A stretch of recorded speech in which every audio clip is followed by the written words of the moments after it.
as you said, Marlon Brando. So I got to Brando, and then of course after Brando, I got to Pacino. Between the two of them, I mean, how lucky can you be on that list?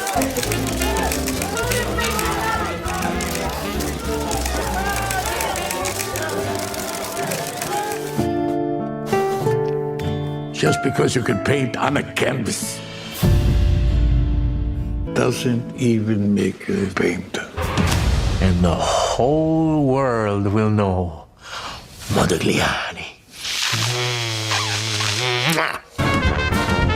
Destruction is creation.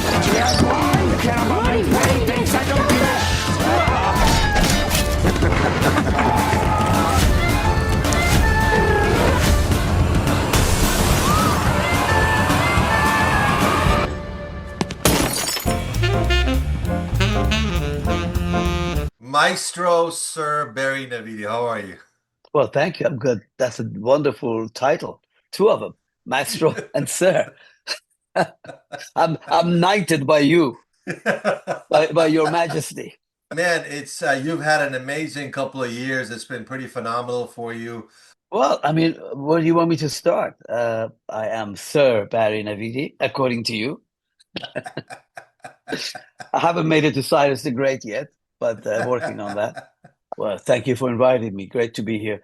I'm Barry Navidi. I'm producer, filmmaker, and for the last, give or take, 25, 35 years. I don't want to go big numbers, but yes, I've been around. I made several movies. I'm based in London and Los Angeles, so back and forth like a yo-yo. Yeah, That's what the business is right now, and here I am. sure.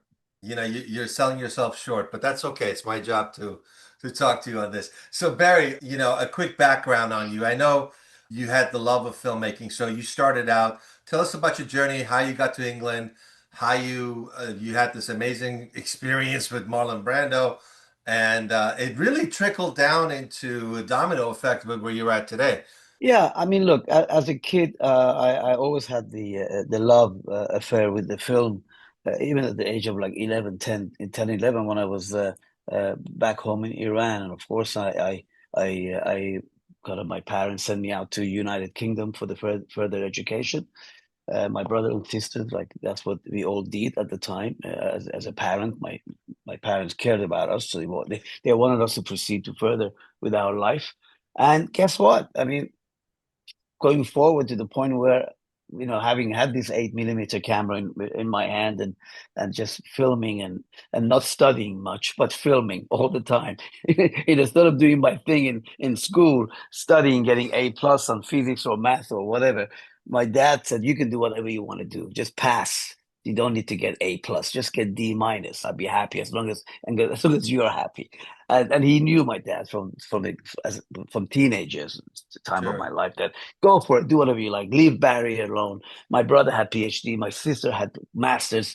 I wanted to be a filmmaker, so I went to film school. I went to one of the best. I was so lucky. I got in Wow. London Film School, um, in London Covent Garden, which is turned out to be one of the best schools, top six in the world, and that's where Michael Mann and a lot of other directors, Mike Lee and so on, they all graduated from London Film School. It's been around Oh for, I think, wow. over 60 years. Uh, Wow. I mean, long story short, my life changed when I met my friend by sheer luck, my dear friend, my brother from another mother, Danny Houston. That's where it all, for me, it changed, in the sense that my whole destiny changed in that respect. Yes, you have to work hard. Yes, you have to at least give your passion and desire the whole lot, but you need to be lucky. I always say to people, luck plays a big game in this, especially when you're young and you don't really know anything. So we forged a very, very solid, beautiful friendship to this date. And what happened was that I had no idea he was John Huston's son. I had no idea. The great director who in school and other schools, we all study this great genius who created noir films in the 40s and so on. And of course, his father was the great Walter Huston. And they ended up, of course, working together, and he won the Oscar for the Treasure of Sierra Madre. But I didn't know it was John Huston's son. I mean, it took 6 months for me to figure it out. By then, we became best of friends anyway. And then I met John. and he treated me like his son. It was a beautiful time I had with him, years and years and years, up to his death, like 7 years later. So you can imagine how lucky I was just to be around John. Sure. And of course, through John, I met everyone. Look, everyone who's anyone in the world of creativity side of filmmaking. I wasn't really meeting investors or bankers or whatever. No, I was meeting great film directors like Orson Welles, like Fred Zimmerman. I mean, you name it. Long story. I mean, long list. Paul Newman, the whole lot. I was just kind of observing. I was like 23, 24 years old. So you can imagine I was just a kid.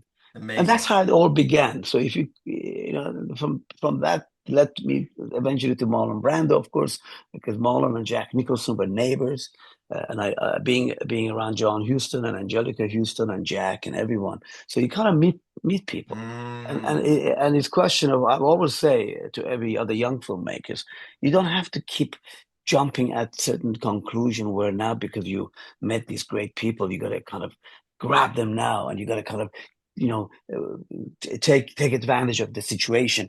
That doesn't work with these guys. It doesn't work ever works with anyone. I think you just have to have right. patience. So I kind of sat back. I was part of the family. I wasn't hustling. Let's put it this way. And I was there, and they slowly took me in. And by the time I was in my late 20s, 27, 28, that's when I graduated. I made the short films. I was my short film went to the Oscars, the Student Film Award, which was great for me. And I wanted to be a director anyway. I didn't study. What was the name of Nobody. that film? It was a good question. That was that was when I was a kid. Can you imagine? Oh shit! Or Open window, open window, open window. Okay, okay, name of that film. It was Open Window. got it. It's a small little short film that I adapted it, and I was nominated for the Student Film Award, and it was great. But look, things leads on to other things. I mean, you never know sometimes. I mean, you just have to go with your passion and desire. But meeting these great kind of mentors, call them, or pioneers. You just sit back and say, "Hey, man, what am I witnessing here? Is it Yeah, a dream? Is it Twilight Zone? What the hell is this? Is sometimes bigger than a dream because everybody can have a dream and everybody should have a dream. But the reality is that I was like, what the hell? I'm a fatalist with that remark when I say fatalist. I think sun, moon, and stars somehow lines up and say, oh fuck, I'm here now. Okay, enjoy the ride. And that's what I took it on. I was enjoying the ride. So as you said, Marlon Brando. So I got to Brando, and then of course after Brando, I got to Pacino. Between the two of them, I mean, like fuck. I mean, how lucky can you be on that level? And you have much better shot at winning a lottery, and that's a lottery is 1 million to 1 to 150 million or something, or one. yeah, yeah. Yeah, It's a big and number. big number. And now that I'm older, I've been around the business over 30 years. I realize now, I say, oh man, how the fuck did that happen? Because I know how difficult it is to nail these people down, how to work with them, how to massage them, how to be their therapist and so on. It just takes a long time. And it's just coming at me. And I said, okay, all right, fine. What am I here? And it just organically, certain things, you have to let it happen. It's interesting because based on what I know of you, you started, like you said, in film school, and then you kind of did a little producing, and then you came in, and obviously John Huston and that whole connection was really a big decision maker to really open doors for you. In the sense of like, if a filmmaker is looking at this, right, and they're going, okay, wow, you met all these people, but I know just because I know you, you take a long time to make a movie. And there's a couple of questions I have for you on that. One is, how do you survive? Like how do you mentally survive? Because that's a long time.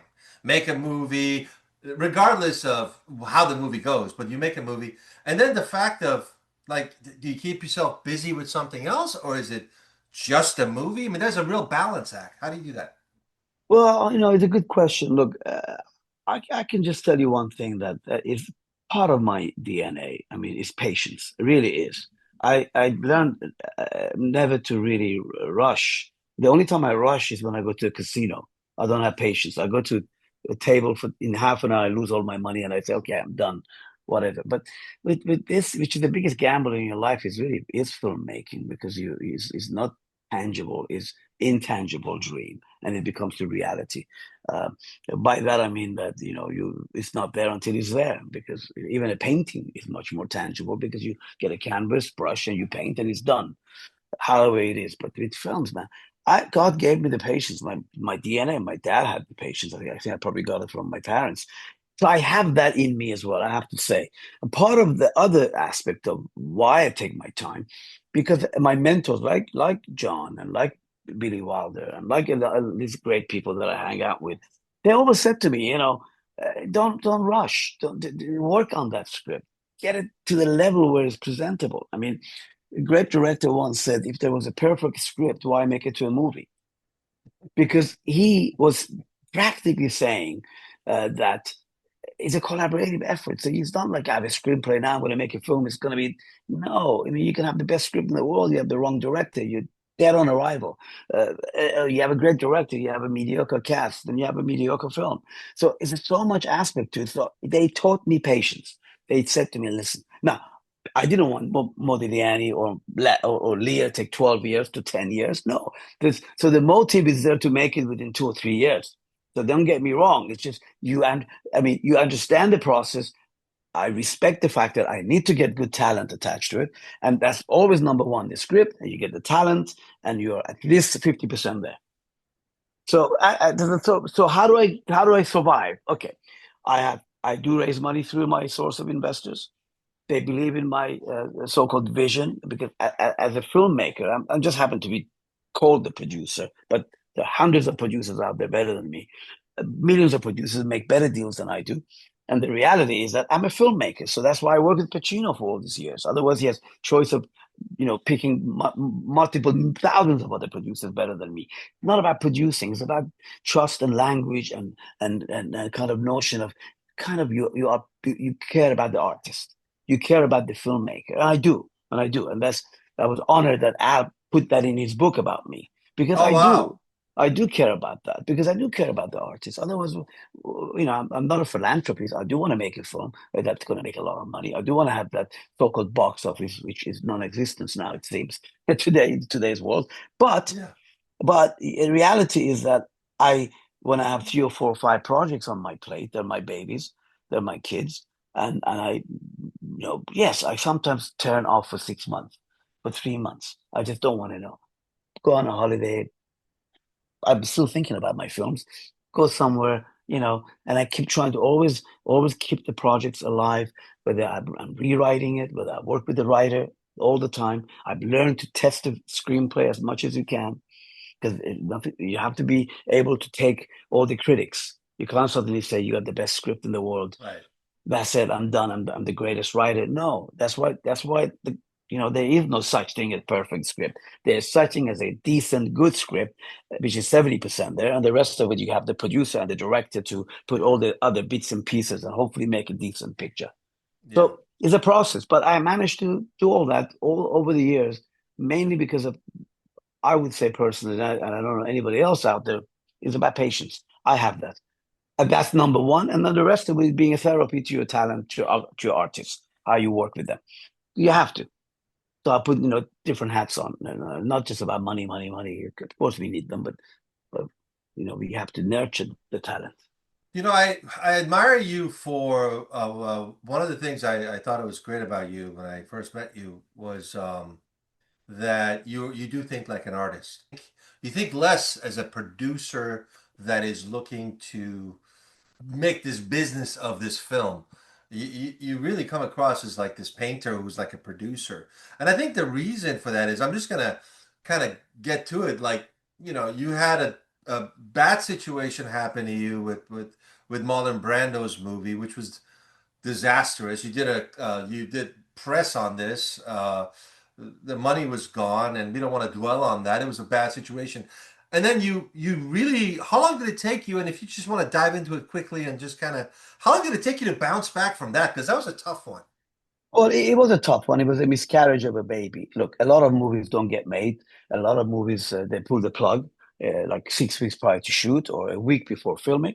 But once you actually start filming a production, no matter what size is, but especially with a big major star like Brando, it really is a miscarriage, because I felt at the time when that happened out of nowhere. Because long story short, I mean, of course, there's a documentary about it. You can actually go to YouTube. That the Irish, I love the Irish because of course, I'll put the link in the bottom. yeah, okay. So that was very interesting. So look.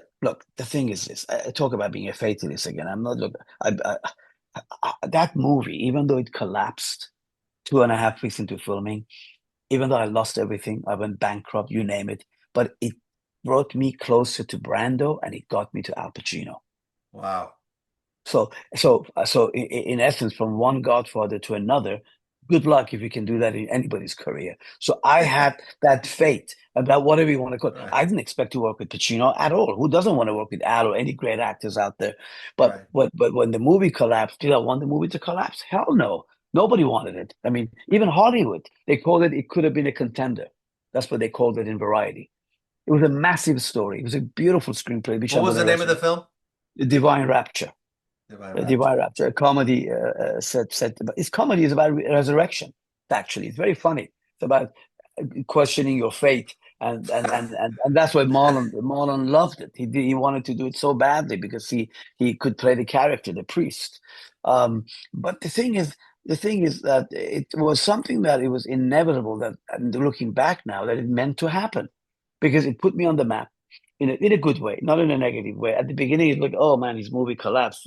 Barry Navidi, blah blah. No, on the contrary, everybody in Hollywood, they started offering me movies because they all know in this town and anywhere, when you put a movie together with that bunch of stars, there must be something right about this kid, Yeah. right? So it's not just about money all the time. Yeah, money Yeah. matters, of course. Because of money, my movie collapsed. However, it led me somewhere else in this business. And at the same time, my integrity and pride hasn't changed, and my vision has got better in time because you get older, you get better, you learn from mistakes. You always have to make mistakes in order to learn because that's the name of the game. You can't just, Yeah. I continue to make the mistakes in a different shape or form, but I'm more experienced. That's the only difference. You don't lose your vulnerability because you get older. You just I get love it. I wise. love it. You get wiser. And so that movie, to this date, I'll talk about it. While I was making even Lear with Al recently, I talked to my team about it because it's the reason why I'm here. That's why I'm going to resurrect the film.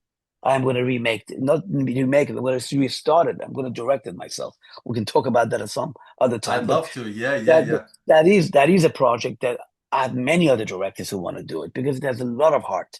But I'm going to do it myself. Nobody knows the movie better than I do. Perfect. I want to do it myself. But it had its down. Let's say the downside of it at the beginning, but after 2 or 3 years, Marlon and I became much closer because of it.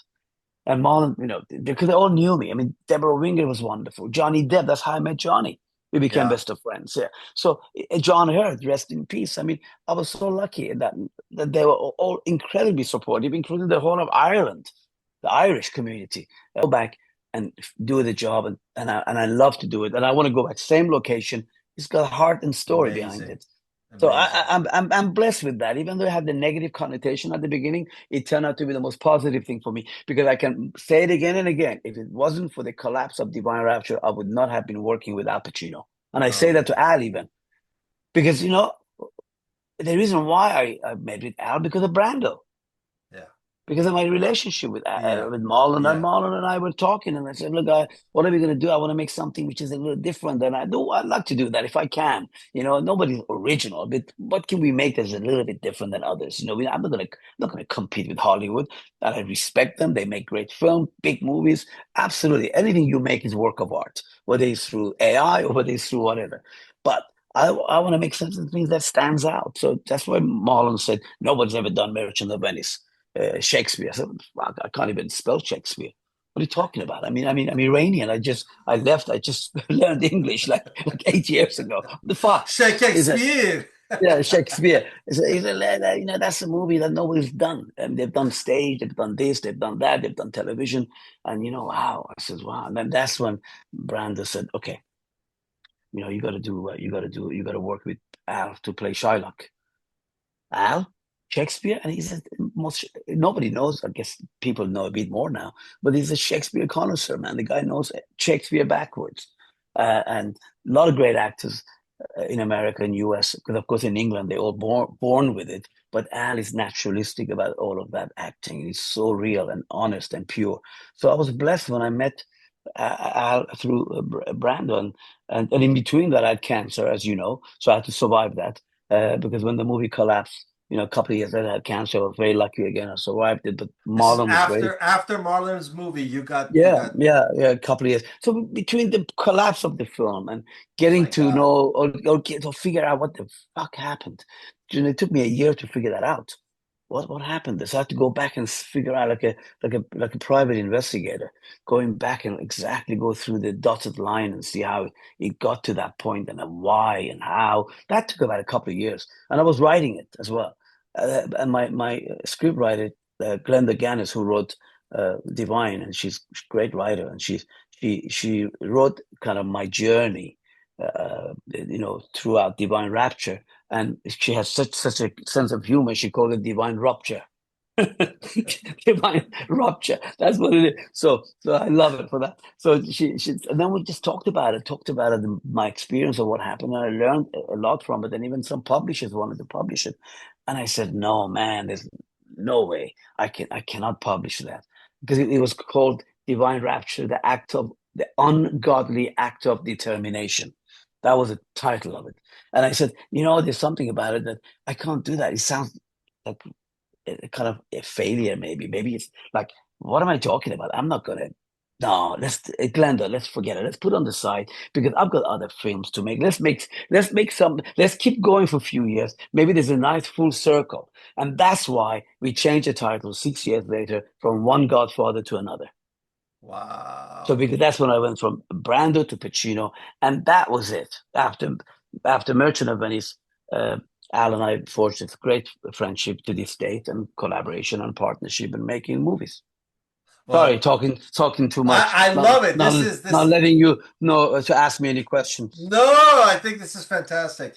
I just yesterday I was working and I was watching. I put on Sea of Love with Al Pacino, Mm. and it's on Netflix now. And I started seeing Al in the movie, and I realized how many movie stars were actually in that movie that weren't quite movie stars at the time. And I'm looking at Al Pacino, I'm going, my God, this guy is so detailed. He's not a big man, but he's big on the screen, man. And so for you to have that relationship is really something else. But what I want to ask you, and what I want to actually comment on is that I think it's these movie stars. They are in order to be a movie star, you got to be quite intelligent. You can't be lucky and be a movie star and be dumb as a fucking doorknob. It ain't gonna happen. You got to be smart, and these guys are really smart when they get to a certain level. But the fact that they took a liking to you as a young man, and then pretty much said, "Hey, why don't you put your hand in this other guy, go talk to this other guy," and this has continued through now Johnny Depp. Now Johnny Depp is doing things with you. So, but what do you think? I think I know the answer to this, but what do you think they see in you, or why they confide in you to get things done? Well, I mean, in my case, the way I produce, as I said, I'm a filmmaker. My title happened to be a producer because I care about the artists. Look, I've met so many big, great talent, wonderful actors who are unknown, up and coming, and the big major stars. So I do take care of their needs uh, when I work with them. That's my nature. What I'm trying to say is really it was a gift given to me. I don't know by whoever, my parents or whatever, but I was taught. I mean, look, there's certain things in life: attitude, approach, and appetite. Those three things can change, but my character is not going to change. I'm the same guy I was 12 years old when I was 12 years old, except you get more mature. In fact, Al is a master of who he is because his vulnerability is beyond anyone on the screen. Al Mm, can play Michael Corleone, all the anti-heroes, Scarface, even Shylock. You love him, you root for him because there's a vulnerability up there. And that's to mm, do with God's gift. That's Al. Yes, you're going to have a lot of other wonderful actors, wonderful, and they've done it on stage or whatever. They don't even come close to that because for Al, it's just the way it is. So in my own case, being so lucky with life presented to me is the biggest factor is trust. Mm. That's all I can say. I always say to people, they trust me because they know I'm not there to have an agenda of saying, hey, Al, I love your work, and he's Merchant of Venice, Shylock, and by the way, can we do a Scarface #2 or something? Can we do an action film next time? No. I never even to this date, not that I did, Al often has said to me, when are we going to make it's for 22 years that I've known Al every single day. When are we going to make a picture with a gun in my hand? I said, I know, I'm looking for it. I'm still looking for it. Seriously. Because it's not like I didn't have the opportunities. I just didn't want to make the same movie. He's done Sea of Love. It's great. I can't do another Sea of Love. And the director is Harold Becker, brilliant. And I know him. He's a brilliant director. Bless him. He's fantastic. And all these. So with Al, I mean, I want to do stuff that are slightly out of the box. Sure. Slightly. So yes, if I'm going to find an action film, Al loves for me to find something with that is a thriller or whatever. I just couldn't find that he's done them all. He's done everything. So so whatever. That's what coming back to King Lear Rex, something so special because he had it for 15 years. We've been talking about it on and off. Not because I want to do another Shakespeare. I mean, if Shakespeare was alive, he would come and say, "Fuck, man, good job, man. Stop making Shakespeare. Go ahead and make something else, man. You deserve. I think you earned your right after Merchant of Venice." But Yeah. the reality is, Yeah. Al gives me yellow. Al gives me yellow pages. I want to make it Yeah. because it's Al. I mean, everything we develop together, we work together. So Yeah. going back to your main question is because I'm lucky at the same time. Lucky, again, I will keep saying that, and blessed, and plus your personality, attitude, And approach, and trust. appetite. Trust. Trust. And trust. Trust is the absolute Trust. key because if they don't trust you, they're not going to hang No. out with you. You did two movies back to back. I came to the set. Unfortunately, I was there for a very brief amount of time. You were so busy running around. Well, Modi, which is based on the great artist Modigliani, is a 3 days of his life. It's a slice of his life, and it basically follows this artist who is desperate to sell his own art, and by doing that, he has to meet the art dealer played by Al Pacino, the Hmm. collector, and the whole story is about, in a nutshell, is about an artist like all of us who are thriving to get recognized. We're looking Mm. for recognition, and yet we go through rejection every day. All of Hmm. us, no matter how big you are, how small you are. So it's relative. Life is about, you could be the biggest star in the world, but you can still get rejected. So Hmm. this one is about obviously an artist is struggling, and so that's what the theme of the movie is. And Al gave the project to me. Uh, Al had it for over 40 years. Look, the play was written by Dennis McIntyre. He wrote the play for Al to star on Broadway Wow. 45 years ago. Dennis was a great writer. But Al was busy doing this movie, that movie. Eventually, didn't end up doing it, and I think they did it. They did the play off Broadway with some other actors. But Al always was connected to the actual core of the story, and stayed with him. And about artists who destroys himself in many ways, artists who destroy their art. Yeah. It Yeah. stays with that. And Al said to me about 12, 13 years ago while we were doing Salome. And we were finishing off Salome with Jessica Chastain, of course, and Oscar Wilde's journey. And I had the privilege of working with Al for 7 years on that. He was directing it, and we were going. Al gave me the play. I fell in love with it, and I said, "Okay, let's go and make a film." All right, I want to do this. So we adapted it to a screenplay by Jersey and Mary Kromolowski, who I've known for years. They did Pledge with Jack Nicholson, and then it took us 2 or 3 years to develop it. And then right before pandemic, we had to stop, for a while. And then I said to Al, "How about Johnny Depp directing? He's our buddy." He said, "I love Johnny. I love Johnny. We love Johnny."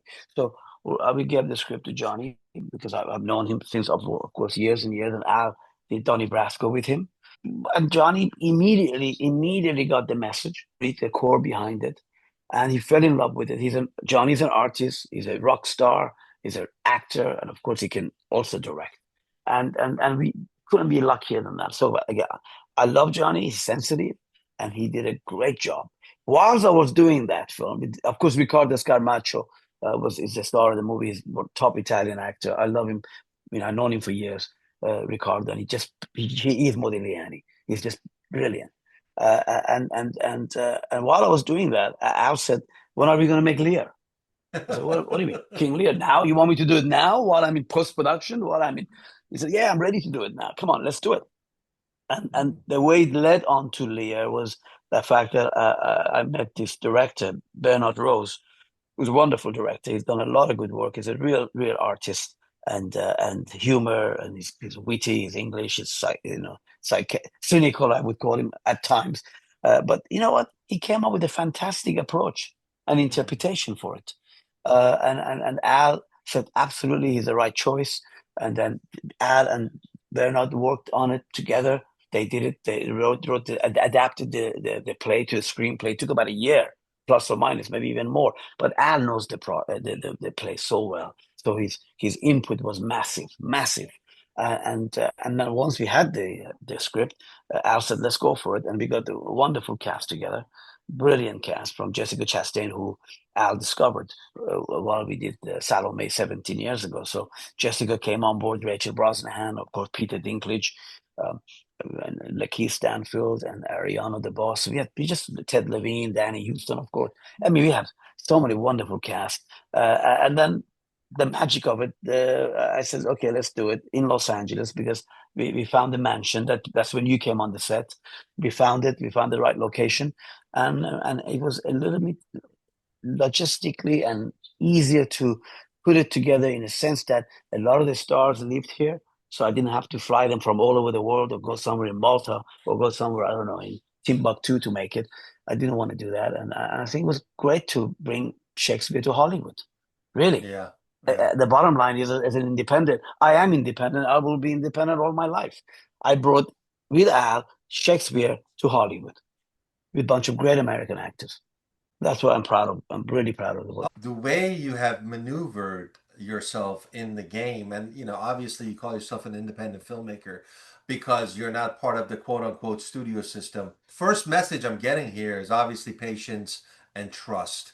And then the artistic perspective of being a filmmaker. It seems that those are the things that you stuck with most of the time, and you went through it in a very tough terrain of Hollywood because let's face it, producers will come in and they'll try to, they try to snag anything I mean, it's a cutthroat business. So you see things when you do. How do you maneuver with having package of a film and these movie stars and then these other individuals who would probably steer the movie a different direction? Well, listen, you have to be focused always as a filmmaker. As a producer, my vision, obviously, in line with projects that I work with Al or any other talent, you have to be focused on that level of which direction you're going. So that's number one. But having said that, look, I get shots every day from everyone. I mean, when my movie collapsed at the young age of 36, my Titanic kind of sank and I'm trying to raise the Titanic now because it was a massive movie. It was one of the big independent pictures. You and go through cancer and go through a lot of adversities. You tend to become a bit more thick-skinned with a lot of adversities that come at you, so you be able to fight it. And by no means it was easy to make Modigliani or Lear. Lear was like, what the fuck was I thinking? That's the title of my book because the reality is that it's a massive movie, and I undertook that with my fellow filmmakers and, of course, investors, so on. But I can't really advise others to follow my step. All I can No, say to it's people that impossible. no, because honestly is not because No, you have to have the passion. Yes, you have to have the dream, but more importantly than anything is the extra desire, and also be able to take the punches. To this date, I'll get yeah, those punches from Hollywood, I from know. everyone. And so, what the hell are you doing making Shakespeare? Yeah, You're yeah, going to yeah, make. yeah. I mean, I have the opportunity to make a comedy. I have an opportunity. Nobody stops me. It's like not doing enough exercise in Los Angeles. Really, is a place of heaven for doing exercise. Everybody's health freak. If I don't do any exercise, because I'm stupid.